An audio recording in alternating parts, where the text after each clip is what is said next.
Et salut à toutes et à tous les amis, c'est Francky, on se retrouve pour une petite vidéo de présentation. Et je dis bien de présentation puisque je ne vais pas vous faire l'unboxing de la télé, puisque aujourd'hui, la télévision que vous voyez là, on s'en fout un petit peu du unboxing. Ce qui nous intéresse, c'est vraiment le contenu de la télévision. Et quand je dis contenu, je ne dis pas le monsieur qui apparaît dans la télévision, mais bien la télévision elle-même. C'est bien évidemment cet écran TCL dont vous avez vu la miniature, la petite vignette au début de la vidéo. Cette télé, c'est la 43 DP600, donc de chez TCL. Donc là, vous la voyez alors qu'il est dans son carton. Je vais m'empresser de faire le déballage. Donc là, vous voyez, elle est encore sous emballage. Donc je vais l'emballer. Je vais la déballer, pardon. Et je vais la mettre en lieu et place de ce que vous voyez, hop, là. Je vais vite faire cette petite installation et on se retrouve dans quelques minutes pour faire la présentation de la télé et de son contenu. A de suite. Donc ça y est, vous voyez, la télé est installée, donc je vais un petit peu dézoomer pour vous montrer un petit peu, voilà. Donc là, je l'ai installé au mur directement, donc les fils apparents, il ne faudra évidemment pas en tenir compte, mais ça reste juste, dans un premier temps, le moyen de vous montrer un petit peu à quoi ressemble la télé. Donc je vais vite l'allumer et vous montrer rapidement l'écran d'accueil, la rapidité avec laquelle elle s'allume. Elle n'est pas très vive en toute objectivité. Et avant de rentrer dans les caractéristiques techniques, déjà je vais vous parler de son prix. Malgré tout, c'est le nerf de la guerre. Donc voilà, vous allez voir un petit peu de l'athlétisme. Je vais flouter évidemment le logo en haut à droite pour éviter de me faire tanker ma vidéo par YouTube. Donc on va également couper le son pour éviter d'être un petit peu embêté par le son. Donc déjà, voilà, vous parlez du prix. Aujourd'hui, ce modèle donc, est disponible en grande surface et d'une manière générale à peu près, même sur internet, je crois que je l'ai vu. Donc le 43 DP600, je l'ai payé au prix de 299 €. Donc c'est toujours pas une vidéo sponsorisée, je tiens à le préciser malgré tout. Je l'ai acheté avec mon propre argent. Voilà. Donc on va maintenant parler un petit peu, avant de parler technique proprement dit sur le contenu de la télé, vous donner un petit peu ce qu'il en est au niveau des connectiques. Donc sur le côté gauche de la télé, je vais vous faire apparaître maintenant une petite image. On a exclusivement l'alimentation, voilà, donc le câble d'alim. Ensuite côté droit, voilà encore une petite image qui s'affiche. On a de haut en bas une prise casque, une prise RCA. On va en parler un petit peu plus tard d'ailleurs de cette prise là. Un port USB 2 en 5 volts, d'accord, 0,5 A, donc ça permet d'alimenter un petit disque dur externe. Un port HDMI ARC, une sortie optique, pardon, le câble d'antenne et le câble, disons si on veut directement par le satellite, un câble Ethernet et un port HDMI. Donc pour revenir à ce que je vous parlais au niveau du câble, donc on a effectivement un câble RCA qui permet donc juste de donner une sorte de rallonge qu'on va brancher sur la télé et qui va permettre justement de pouvoir y rajouter tout périphérique un petit peu ancien, faut le reconnaître, qui fonctionne en RCA, donc avec le câble vidéo jaune. Donc ce sont des dispositifs qui, à l'heure où je vous parle, normalement n'existent quasiment plus, mais effectivement vous avez une vieille PS2 ou ne serait-ce qu'une PS1, vous avez la possibilité de brancher sur la télé. C'est quand même sympathique puisqu'il y a sur les télés d'aujourd'hui, vous ne verrez plus de prise Péritel. Ensuite la télécommande, je vous la montre également dans ma main là. Hop, et je vais vous mettre un petit affichage. Voilà, vous voyez un petit peu la télécommande. Donc elle est très longiligne, elle est très longue. En termes de prise en main, elle est plutôt pratique à prendre en main. Voilà, donc c'est une petite télécommande. Elle n'est pas rétroéclairée, ce qui peut être un peu pénalisant pour certains. Moi, ça ne me dérange pas spécialement, mais c'est vrai que quand on ne connaît pas la télécommande, le rétroéclairage, c'est un plus. Excusez-moi. Après, il ne faut pas non plus se focaliser là-dessus, sachant qu'on parle d'une télévision à 299 €. Donc effectivement, ce n'est pas forcément ce genre de détail auquel on s'attarde quand on achète une télévision de ce prix. Ensuite, donc comme vous pouvez le voir, la télé est branchée, est montée, fixée au mur. Et on va aborder un des points négatifs pour moi de la télévision, c'est les fixations VESA, VESA si vous préférez. Donc c'est les fixations murales qui, d'une manière générale, sur 90% des télés de cette taille, donc des 43 pouces, ce sont des fixations de 200. Quand je dis 200, c'est fixations de 200 par 200, donc 20 cm par 20 cm. Donc on a des fixations qui sont assez larges et qui permettent de répartir le poids de la télé de manière un peu plus correcte. Là, sur cette télévision-là, on a des fixations de 100 par 100. C'est très étroit. Donc en termes de stabilité, c'est un peu moins stable. Mais après, il faut reconnaître que la télévision est très légère. On parlera des caractéristiques un petit peu plus tard. Donc on a cette possibilité-là. Ensuite, deuxième point, les pieds. Donc les pieds qui sont fournis, ce sont des pieds tout ce qu'il y a de plus basique. Voilà, un petit affichage également, donc qui permettent juste voilà, des pieds en plastique. Rien de très exceptionnel, qui est très standardisé sur ce type de télévision, entre guillemets, premier prix. Maintenant on va parler un petit peu technique, puisque ça reste quand même le nerf de la guerre, et après on fera un petit tour dans le menu et je vous présenterai un énième point qui est pour moi un petit point malgré tout un petit peu négatif. Donc la télé, donc c'est un 43 pouces, bon là on a déjà abordé ce sujet, 4K, donc ça c'est bien, un 4K 299 €, ça reste très appréciable à ce niveau-là. Pour info, je vous l'ai montré, mais on va redescendre un petit peu. Vous voyez une PS4, donc c'est la PS4 Slim qui est branchée sur la télévision. Donc pour info, c'est la chambre de ma fille. Donc il n'y a pas la PS4 Pro n'est pas branchée dessus, donc je n'ai pas de sortie 4K. Donc je ne peux pas juger de la qualité de l'image en 4K puisque je n'ai pas branché de périphérique 4K, mais elle est compatible 4K, c'est une certitude. Donc ça c'est déjà un bon point. Donc c'est un éclairage LED, second point. Ensuite, en termes de dimension, donc nous avons une télévision, on va dézoomer un petit peu, hop, pour vous montrer un petit peu les dimensions. Donc on a une largeur sans pied de 97 cm, on a une hauteur toujours sans pied, hein, parce que les pieds à la limite, on n'abordera pas ce sujet, donc une hauteur de 56 cm et une profondeur de 7,4 cm. Donc ça reste très compact, très fin, et elle est très légère, aux alentours de 7 kg. Donc c'est très léger pour une télé 43 pouces.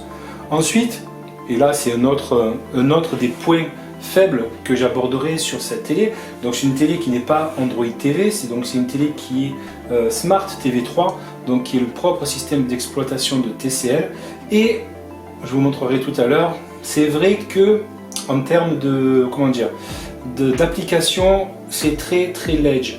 Moi je voulais absolument une télé connectée pour avoir YouTube au minimum et Netflix, et après s'il y avait possibilité d'avoir des petites applications supplémentaires, ça aurait été un plus non négligeable, mais voilà, à ce niveau là c'est très léger en termes d'application. On en parlera un petit peu plus tard, mais franchement ça fait partie des points un petit peu décevants. Ensuite, au niveau des haut-parleurs qui sont, hop, toujours, je regarde que je sois bien dans le cadre, donc ils sont là, hein, donc à ce niveau-là.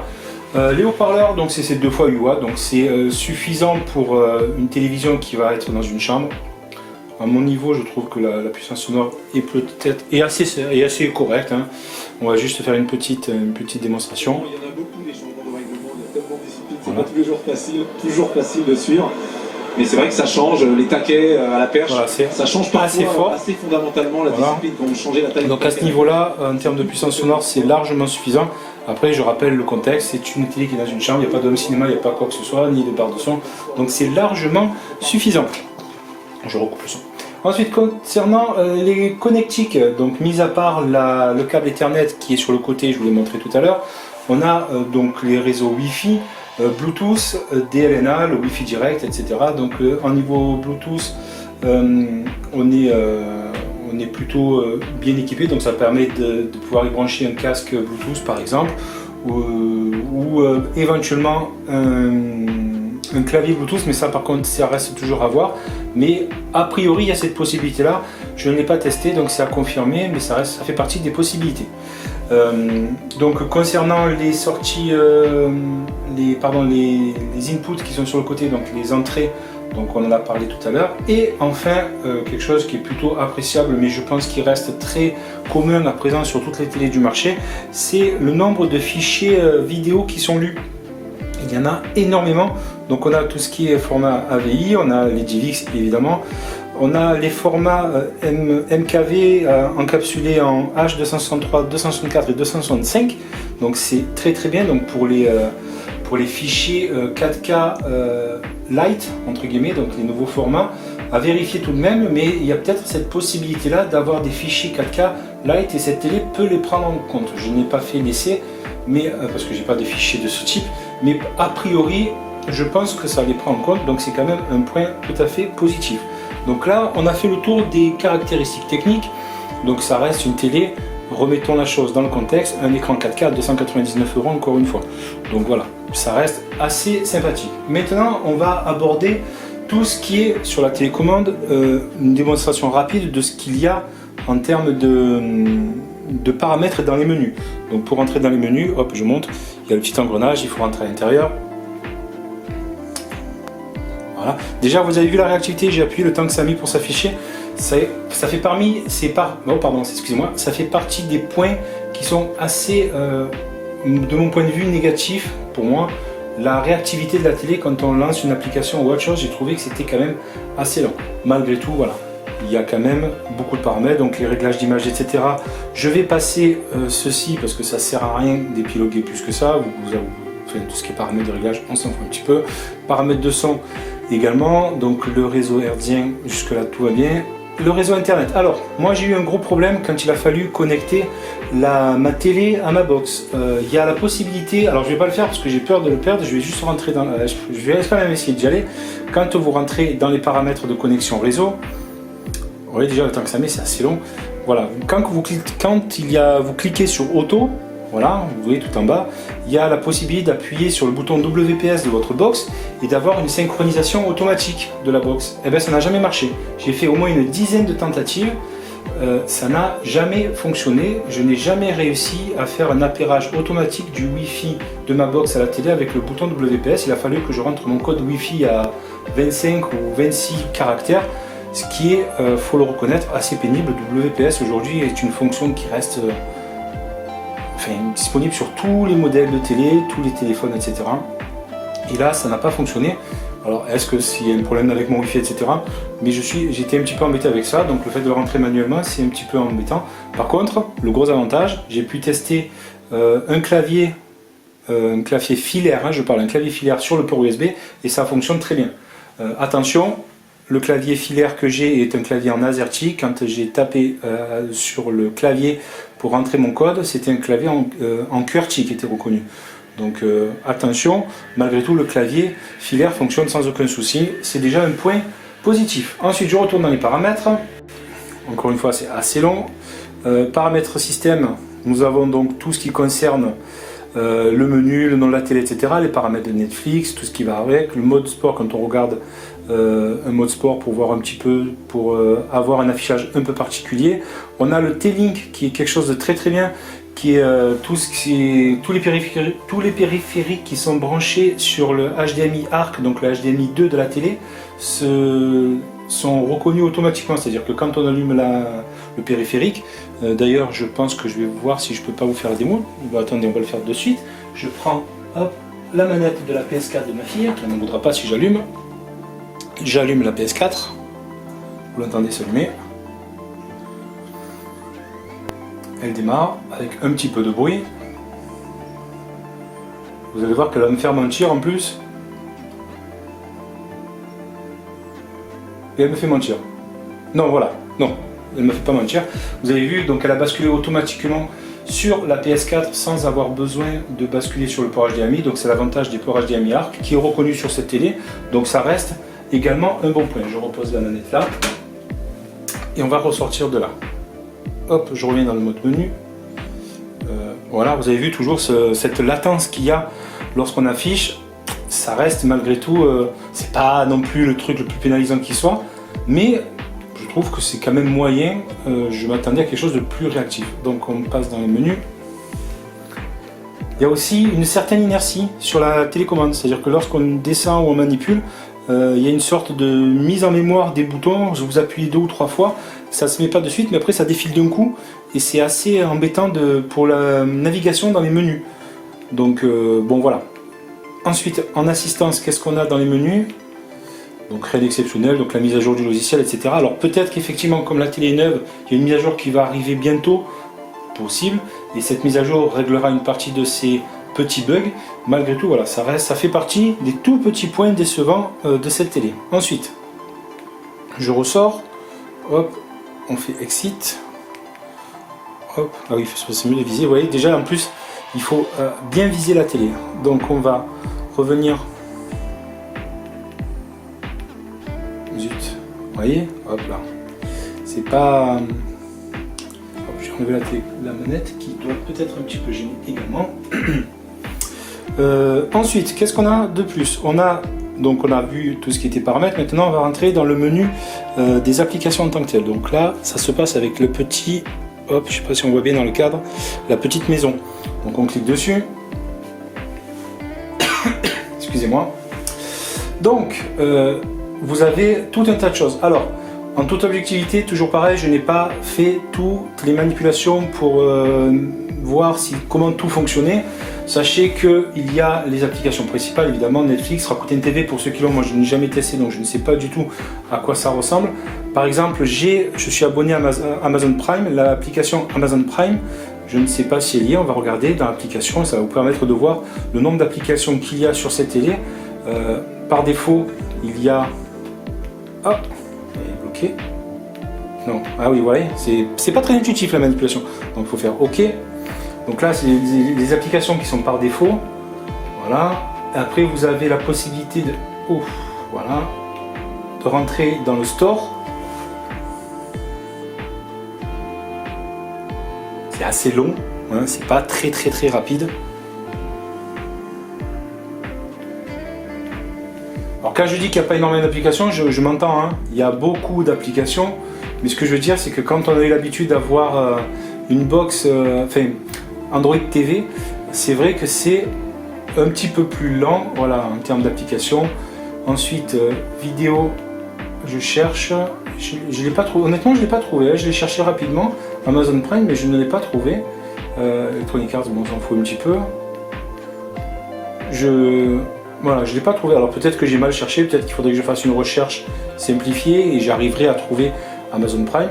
Typiquement, Amazon Prime, il y a la série The Boys, que je vous conseille à ceux qui l'ont vu. Franchement, dites-moi si vous l'avez vu dans les commentaires. J'ai vu cette série et c'est vraiment une tuerie. Vous voyez, hop, c'est pas très... voilà, là je suis bloqué. Il faut que je revienne encore sur... Voilà. Donc c'est pas super intuitif. Après, je pense qu'avec un peu de manipulation, on arrive à naviguer correctement dans les menus, mais c'est pas très intuitif. Ensuite, si je continue à naviguer dans vidéo, donc là, il y a des vidéos de films qui vont être proposées. On va vite jeter un petit coup d'œil. Voilà. Donc là, forcément, il va me proposer des vidéos qui sont disponibles sur YouTube. On revient en arrière. Ensuite, sport, bon, c'est des vidéos de sport.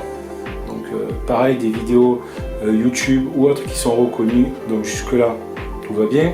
Et pareil pour les chansons, mais on va éviter de le faire parce que sinon ça va mettre 3 heures et j'ai peur de me faire toquer ma vidéo s'il y a un souci. Ensuite, si je vais dans TV, donc là c'est toutes les connectiques qui sont disponibles. Donc vous avez donc la TV, donc c'est pour basculer sur l'hertzien. Vous avez ensuite HDMI, donc les vidéos si vous mettez un périphérique, un lecteur Blu-ray ou autre chose. HDMI 2, donc sur lequel j'ai branché la PS4. AV, donc c'est ce que je vous disais tout à l'heure, ça concerne justement les connectiques RCA, les rouges, blanches et jaunes. Et ensuite média, c'est, zut, j'ai fait une fausse manip encore une fois, l'intuitivité de cette télé. C'est vraiment, j'ai l'impression que c'est pas une télé qui fonctionne comme toutes les autres. Donc il faut rentrer dedans. Ensuite on va dans média. Et là, comme vous pouvez le voir, hop, je descends un tout petit peu. Il y a un petit disque dur qui est branché là. Ce petit disque dur là, hop, je redresse un petit peu. Ce petit disque dur là, donc c'est le disque dur de ma fille sur lequel il y a tous ces films qui sont évidemment téléchargés légalement. Voilà. Nous avons donc, on va rester simple, mais j'ai peur de me faire toquer si je vais regarder Donc voilà, si par exemple on va prendre... Qu'est-ce qu'on va pouvoir prendre pour commencer Disney? Disney, je pense qu'ils vont pas aimer. Disney, je pense qu'ils vont vite m'envoyer bouler. On va essayer de faire autre chose que du Disney. Je pense que dès qu'ils vont voir le logo Disney apparaître, je vais me faire envoyer bouler, mais alors d'une manière... On va aller voir dans des films qu'elle a. Hop, hop, hop. Allez, hop, hop, hop, hop, hop, hop, hop, hop. Allez, on va faire ça, mais on va couper le son. Allez, voilà, les Avengers, très bien. Allez, on va prendre n'importe lequel, celui-ci. Hop. Donc là, j'ai le son qui est coupé pour éviter d'avoir un souci avec YouTube, bien évidemment.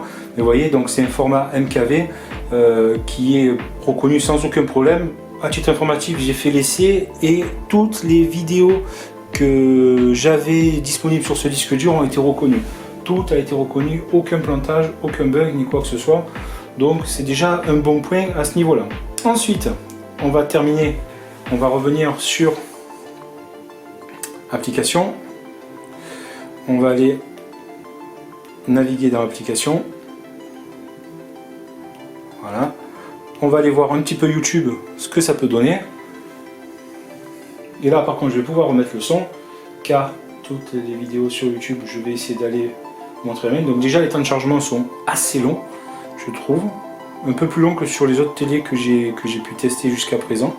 On va enlever le mute. On va revenir. Vous voyez, déjà, c'est assez long, mes vidéos. Donc mes vidéos, c'est ah, ne regardez pas, il y a du spoil, ah, il y a du spoil, il y a des vidéos que vous allez voir, il ne faut pas regarder, ça va venir bientôt. Non, non, ne regardez pas, ne regardez pas. Par exemple, cette vidéo qui est en 4K, juste pour qu'on puisse donner de la qualité, bien que ce ne soit pas les vidéos les plus funky qui soient visuellement. Hop, on va zoomer un petit peu. Donc là, c'est la pub, la fameuse pub. On va sortir, ignorer l'annonce. Chargement en cours. Oh, quelle belle intro, dites donc, c'est quand même bien fait. Et salut à toutes et à tous les amis, c'est Francky. Donc le son est un peu étouffé, mais c'est étouffé surtout par rapport au fait que le son n'est pas terrible sur la vidéo d'origine. Voilà. Par contre, voilà, l'image est plutôt propre. Je trouve que, voilà, après c'est pas forcément sur ce type de contenu qu'on va juger la qualité de la 4K, mais je trouve que ça rend plutôt pas mal. Et pour terminer, on va sortir de là et on va aller sur Netflix. Donc il y a mon compte et celui de mes filles, donc on va aller juste sur le mien. Donc sur Netflix, Netflix fonctionne très bien. Je ne sais pas s'il y a du contenu en 4K sur Netflix, mais voilà, Netflix fonctionne très bien. Après voilà, tous les défauts dont j'ai parlé concernant les applications, etc., je remets dans le contexte un petit peu de l'achat de la télé à l'origine. J'ai pris cette télé justement pour pouvoir bénéficier de Netflix et de YouTube en priorité. Après le reste, s'il n'y a pas l'application Amazon Prime, ce n'est pas dramatique en soi. Ma fille ne connaît pas très bien cette série, je la conseille d'ailleurs, Love, Death and Robots, juste à titre informatif, ça passe là comme par hasard, mais c'est très bien, je vous la conseille fortement. C'est une très bonne série avec plutôt des petits courts métrages de 5 à 10 minutes grand maximum. C'est très bien. Bref, pour en revenir à ce que je disais, Netflix et YouTube fonctionnent, c'est quand même le plus important. Ma fille se sert exclusivement de ça. Les applications Amazon Prime, elle s'en fout, elle regarde pas de série sur Amazon Prime. Hop, je recoupe le son avant de me faire retoquer. Donc voilà, d'une manière générale, donc pour conclure, je suis plutôt satisfait de la télé, on va dire dans des grandes lignes, surtout pour le rapport qualité-prix. Une télévision 4K à 299 €, ça reste malgré tout très correct. Quelques petits défauts d'ergonomie qui sont peut-être à revoir quand la mise à jour aura lieu. Des petits bugs concernant les connexions internet Wi-Fi qui sont également pas terribles. Après, pour l'usage que ma fille va en avoir et pour l'usage que je vais en avoir aussi, parce que de temps en temps je vais venir squatter sa télé avec elle pour regarder un film, ça reste très correct et très acceptable. Donc voilà, ça reste un bon produit. Je m'attendais pas forcément à beaucoup mieux, mais voilà, ça reste quand même un bon produit. Maintenant, reste à tester, peut-être qu'à l'occasion Le jour où je passerai sur la PS5, que je lui passerai ma PS4 Pro, il y aura du contenu en 4K sur sa télé. À ce moment-là, on pourra juger la télé d'une autre manière. Mais je trouve là déjà que visuellement, le rendu sur du herdien est très très propre. Donc voilà, je suis plutôt satisfait de mon achat, bien qu'il y ait quelques bugs, donc quelques entre guillemets choses qui m'ont pas forcément plu. Mais voilà, ça reste vraiment de la limite du pinaillage. Et concernant l'ergonomie, etc., c'est quelque chose à prendre. Je pense que le coup viendra progressivement. Voilà. Donc les amis, c'était juste une petite vidéo rapide. Quand je dis rapide, on est presque à une demi-heure de présentation de cette télé 43DP600 de chez TCL. Donc dites-moi ce que vous en avez pensé. C'est pas le but de vous inciter à l'acheter. Voilà, vous ferez votre propre opinion si vous avez l'occasion de l'avoir en magasin. En tout cas, ça reste un produit de rapport qualité-prix relativement intéressant. Voilà les amis, merci de m'avoir suivi. Laissez des petits commentaires dans la zone de commentaires si vous en avez, bien évidemment, des petits pouces bleus si la vidéo vous a plu, et on se retrouve très prochainement pour de nouvelles aventures. Merci les amis, à bientôt, salut à tous.